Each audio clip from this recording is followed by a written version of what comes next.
सौतेली बहनें रंगापुर नाम के गांव में शालिनी नाम की एक औरत रहा करती थी। उसे दो बेटियां थी। एक का नाम था शिवानी और दूसरी का सुहानी। शिवानी जब छोटी थी तब उसकी माँ गुजर गई थी, जिसके कारण उसके पिता रघु ने दूसरी शादी कर ली। मगर उनका भी कुछ सालों में बीमारी की वजह से देहांत हो गया और इसी वजह से शिवानी के मन में उसकी माँ और बहन के प्रति प्रेम उत्पन्न नहीं हो पाया। शिवानी और सुहानी में हमेशा झगड़ा हुआ करता था। दोनों भी बहनें एक दूसरे से कभी प्यार से बात नहीं करती थी। शालिनी ये सब देख बड़ी चिंता में रहा करती थी। ऐसे ही एक दिन, शिवानी सुहानी, चलो आ जाओ, खाना खा लो। हाँ माँ, आई। हाँ माँ, मैं भी आई। ऐसा कहकर दोनों बेटियां वहाँ आ जाती है और देखती है तो उनकी माँ ने उन दोनों के लिए गाजर का हलवा बनाया था। वो देख सुहानी और शिवानी बहुत खुश हो जाती है। माँ, तुमने ये हलवा मेरे लिए बनाया है, मुझे बहुत पसंद है। मुझे पता है कि मेरी दोनों बेटियों को हलवा कितना पसंद है, इसीलिए तो मैंने तुम दोनों के लिए हलवा बनाया है। और मेरे लिए माँ? अरे हाँ बेटी, मैंने तुम्हारे लिए भी बनाया है। चलो अब जल्दी से खा लो, तुम दोनों को कॉलेज भी तो जाना है ना? जी माँ, मैं ये कटोरी ले लूं, मुझे जल्दी पहुंचना है कॉलेज में। हाँ ले लो। और सुहानी, तुम ये वाली कटोरी ले लो। जी माँ। दोनों भी हलवा खाती है और एक दूसरे की ओर बहुत गुस्से से देखकर वहाँ से चली जाती है। वो दोनों भी कॉलेज में एक साथ पढ़ा करती थी। फर्क सिर्फ इतना था कि शिवानी 3rd ईयर में थी और सुहानी 1st ईयर में। उन दोनों में 2 साल का अंतर था। फिर भी दोनों में हमेशा नोकझोंक हुआ करती थी, जैसे कि वो दोनों एक दूसरे की दुश्मन हो। ऐसे ही एक दिन, दीदी मेरे कॉलेज की ट्रिप जाने वाली है, तुम्हारी भी ट्रिप जाने वाली है क्या? हाँ, मेरी भी जाने वाली है, मगर मेरा जाने का मन नहीं है। क्यों दीदी? क्योंकि वहाँ पे तुम हो। मुझे भी कोई शौक नहीं है तुम्हारे साथ आने का, मैंने ऐसे ही पूछ लिया। मैं जा रही हूँ। शिवानी और सुहानी एक दूसरे की ओर मुंह फेरकर वहाँ से चली जाती है। अगले दिन दोनों भी कॉलेज में जाती है। तब उनके टीचर उनसे पूछते हैं, शिवानी, तुम कॉलेज की ट्रिप में आने वाली हो? जी सर, मैं आने वाली हूँ। ठीक है, मैं तुम्हारा नाम लिखवा देता हूँ। जी सर। ऐसा बोलकर टीचर ट्रिप के लिए जाने वाले विद्यार्थियों की लिस्ट बना लेते हैं। घर आकर शिवानी और सुहानी ये बातें अपनी माँ को बताती है। सुहानी, शिवानी, तुम दोनों ट्रिप के लिए जा रही हो, मगर वहाँ जाके झगड़ा मत करना, नहीं तो ट्रिप पे जाने की कोई जरूरत नहीं है। नहीं माँ, हम झगड़ा नहीं करेंगे। हाँ माँ, हम झगड़ा नहीं करेंगे। तो फिर ठीक है, तुम दोनों जाओ। ये लो ट्रिप के लिए पैसे, और बाकी चीजें तुम्हारे पास ही रखना। माँ, हम कल जाएंगे और 2 दिन के बाद वापस आएंगे।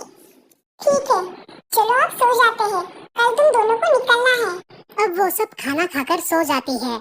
अगले ही दिन सुबह उठकर वो दोनों भी अपने अपने बस में बैठकर ट्रिप के लिए निकल जाती है और इधर शालिनी अपने काम में व्यस्त हो जाती है। ऐसे ही कुछ देर बाद शालिनी को शिवानी का फोन आता है। माँ, हम दोनों यहाँ ट्रिप की जगह पहुँच गए हैं। अच्छा बेटी, तुम दोनों ठीक हो ना? हाँ माँ, मैं रखती हूँ, हमें यहाँ अलग अलग स्पॉट देखने जाना है। ठीक है, और जब वक्त मिले तो फोन कर देना। हाँ माँ, अपना और सुहानी का ख्याल रखना। हाँ माँ। फोन रखने के बाद शिवानी और उसके क्लास के सारे दोस्त वहाँ की एक जगह देखने जाते हैं। सुहानी भी उसके क्लास के साथ एक दूसरी जगह देखने निकल जाती है। सारे बच्चे एक साथ घूमकर वापस आते हैं। शिवानी सुहानी को ढूंढती है, मगर सुहानी उसे कहीं दिखाई नहीं देती। इसीलिए शिवानी को बड़ी चिंता होने लगती है। अरे, ये सुहानी कहाँ रह गई? इसका तो कुछ भी पता नहीं, कहाँ ढूंढूं इसे?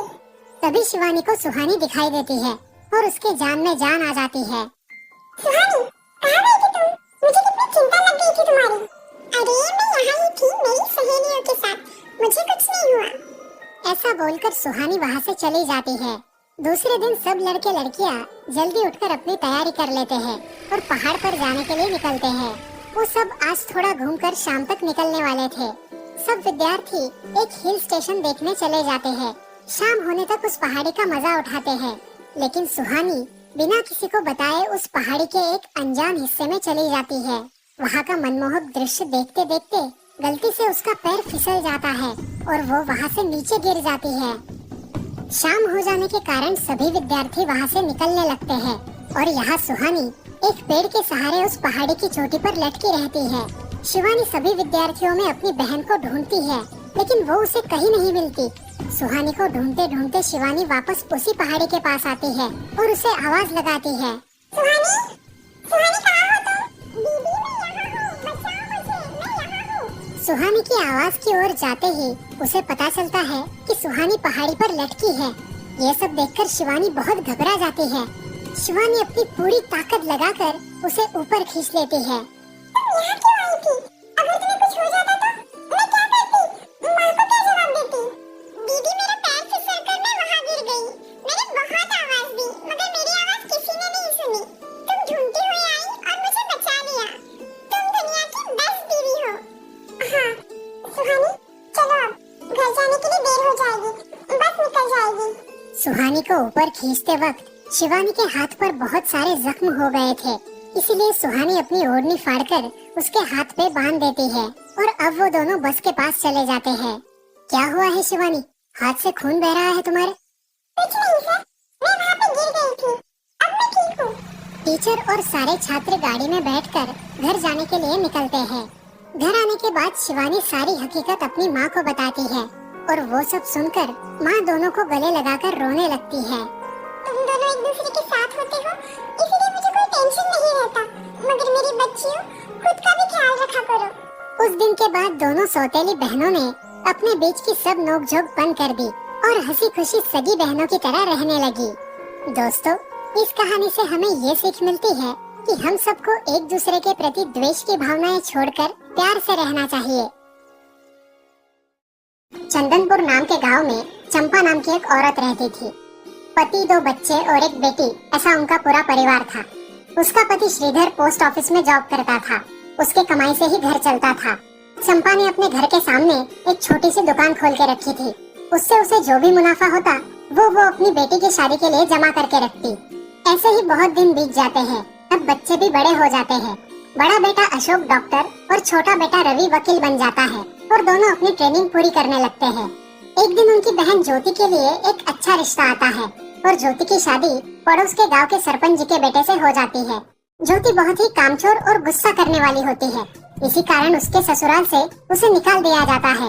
वो अपने पति को लेकर अपने मायके रहने आती है। अब चंपा का जमाई दुकान चलाता है और चंपा और ज्योति आराम से वहाँ रहती है। अरे ज्योति, जरा अपने कामचोर पति को कुछ काम करना क्यों नहीं सिखाती हो? कुछ काम का नहीं है वो। अरे हाँ माँ, उनके पिताजी ने तो उन्हें ही घर से निकाल दिया और हमारे माथे मर दिया। जाने दो, पति है। माँ और बेटी इसी तरह तानेबाजी करती रहती। अब बड़े बेटे अशोक की शादी उन्हीं के गांव के एक लड़की से करा दी गई, लेकिन उस लड़की से भी चंपा बहुत काम करवाती और वो बेचारी सासू माँ का आदर करके सब काम चुपचाप करती थी। एक दिन वो काम करके थक गई और एक जगह पर बैठ गई। कामचोर कमला, इतना सारा काम पड़ा है घर में, क्या वो तुम्हारा बाप आके करेगा? चलो काम कर। हाँ हाँ माँ जी, करती हूँ। ऐसा कह के कमला अपने काम पर लग जाती है और सारा काम खत्म कर देती है। चंपा अपने बेटे अशोक से घर आने के बाद चुगलियाँ किया करती थी। अशोक घर आकर कमला को बहुत भला बुरा कहता और कभी कभी तो उस पर हाथ भी उठाया करता था। ये सब रवि देखा करता था और रवि को बहुत बुरा लगता था। अशोक मारने आता तो रवि बीच में पड़ जाता और माँ बाप को डांटता था और वही झगड़ा खत्म हो जाता था। ऐसा बहुत दिन चलता रहा। रवि को रंजना नाम की एक लड़की बहुत पसंद थी, जो कि एक न्यूज रिपोर्टर थी। क्या तुम मुझसे शादी करोगी? मुझे तुम बहुत पसंद हो। हाँ, मगर रवि, तुम्हारे घर में तुम्हारी माँ का बर्ताव मुझे बिल्कुल पसंद नहीं है, इसीलिए पहले तुम इसका कोई हल निकालो। अरे रंजना, मैं हूँ ना तुम्हारे साथ, तुम्हें टेंशन की क्या बात है? मगर रवि, तुम भी अगर मुझे मारने पीटने लगे तो मैं तुम्हें कोर्ट में खींचूंगी। अरे हाँ बिल्कुल, वो तो तुम्हारा अधिकार है। अगले दिन रवि अपने घर में रंजना के बारे में बताता है। रवि की माँ चंपा उसे साफ मना कर देती है। रवि, तुम्हें कुछ समझ आता है या नहीं? अपनी बिरादरी की लड़की से शादी करो बेटा। इस घर में ये आखिरी शादी है और मेरे भी कुछ अरमान है बेटा। अजय, आप कुछ कहते क्यों नहीं? हाँ बेटा, तुम्हारी माँ सही कह रही है, तुम इसकी बात मान जाओ बेटा। नहीं पापा, मैं शादी करूंगा तो सिर्फ रंजना से, वरना मैं शादी नहीं करूंगा। सब चुप हो जाते हैं। अगले दिन रवि मंदिर से शादी करके घर आता है। सब अचरज से रवि की ओर देखते हैं और चुपचाप अपने कमरे में चले जाते हैं। कमला उन दोनों का स्वागत करती है और वो दोनों अपने कमरे में जाते हैं। कैसे लगा मेरा घर? अच्छा है, मगर सब मिलजुल के रहे तो और भी अच्छा होगा। रंजना, तुम्हें मेरी माँ को सबक सिखाना होगा, तभी घर के सारे सदस्य ठीक हो जाएंगे। ठीक है रवि, जैसा तुम चाहो। अगले दिन रंजना अपने घर के मंदिर में पूजा करने जाती है। तभी रुको, मेरे भगवान के मंदिर में तुम मत आओ, जाओ यहाँ से। ये कहकर सास रंजना को वहाँ से भगा देती है और घर के किसी भी काम को करने से मना कर देती है। तब क्या माँ जी, आज से मैं इस घर की बहू हूँ। इस घर पे मेरा भी उतना ही अधिकार है जितना कि आपका। क्या बोल क्या रही हो? निकल जाओ मेरे घर से। खबरदार अगर हाथ भी लगाया तो। पता है ना, मैं न्यूज़ रिपोर्टर हूँ। रातों रात खबर छाप दूंगी और कोर्ट के चक्कर लगेंगे वो अलग। समझी आप? सास चुपचाप देखने लगी और उसकी बेटी और ससुर भी देखते ही रह गए। रंजना ने कमला से कहा, दीदी, मुझे आपसे काम है, आप मेरे कमरे में आइए। और हाँ, आज से खाना ज्योति दीदी आप बनाएंगी। अरे माँ, तुम कुछ बोल क्यों नहीं रही हो? ये मुझे काम करने को बोल रही है। अजी सुनते हो? चलो मेरी मदद करो। हाँ आता हूँ। ज्योति किचन का काम करने चली गई और सास बाहर का काम करने लगी। रंजना कमला को लेकर अपने कमरे में गई और उससे कहा, कमला दीदी, आप कुछ कहती क्यों नहीं? आप चुपचाप सह लेती हो, उसका ये नतीजा है। अब देखो दीदी कैसे काम कर रही है। आप कुछ काम करती थी क्या शादी के पहले? नहीं रंजना, मगर अब घर से ही अपना खुद का कुछ व्यवसाय शुरू करने का सोच रही हूँ। बहुत अच्छी दीदी, अब आप किसी से मत डरिए, हम हैं आपके साथ। सच में किसी के साथ होने का कितना महत्व होता है। अब उसकी सासू माँ ही घर के सारे काम करने लगी थी और ज्योति को काम करवाने की वजह से ज्योति भी अपने ससुराल जाने की सोच रही थी। अजी, यहाँ तो काम वाली से भी ज्यादा बुरी हालत हमारी हो गई है। चलो हम हमारे घर चलते हैं, सब है हमारे यहाँ। अरे रे, आप कहाँ चली? अभी भी काम बाकी है।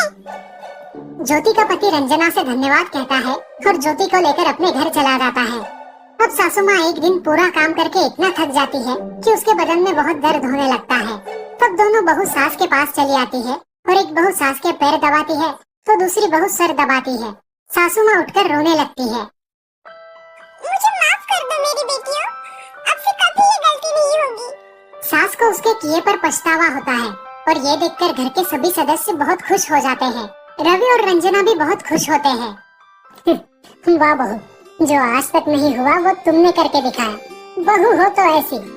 रंजना अपने बर्ताव के बदले माफी मांगती है और अब सब लोग खुशी खुशी रहने लगते हैं।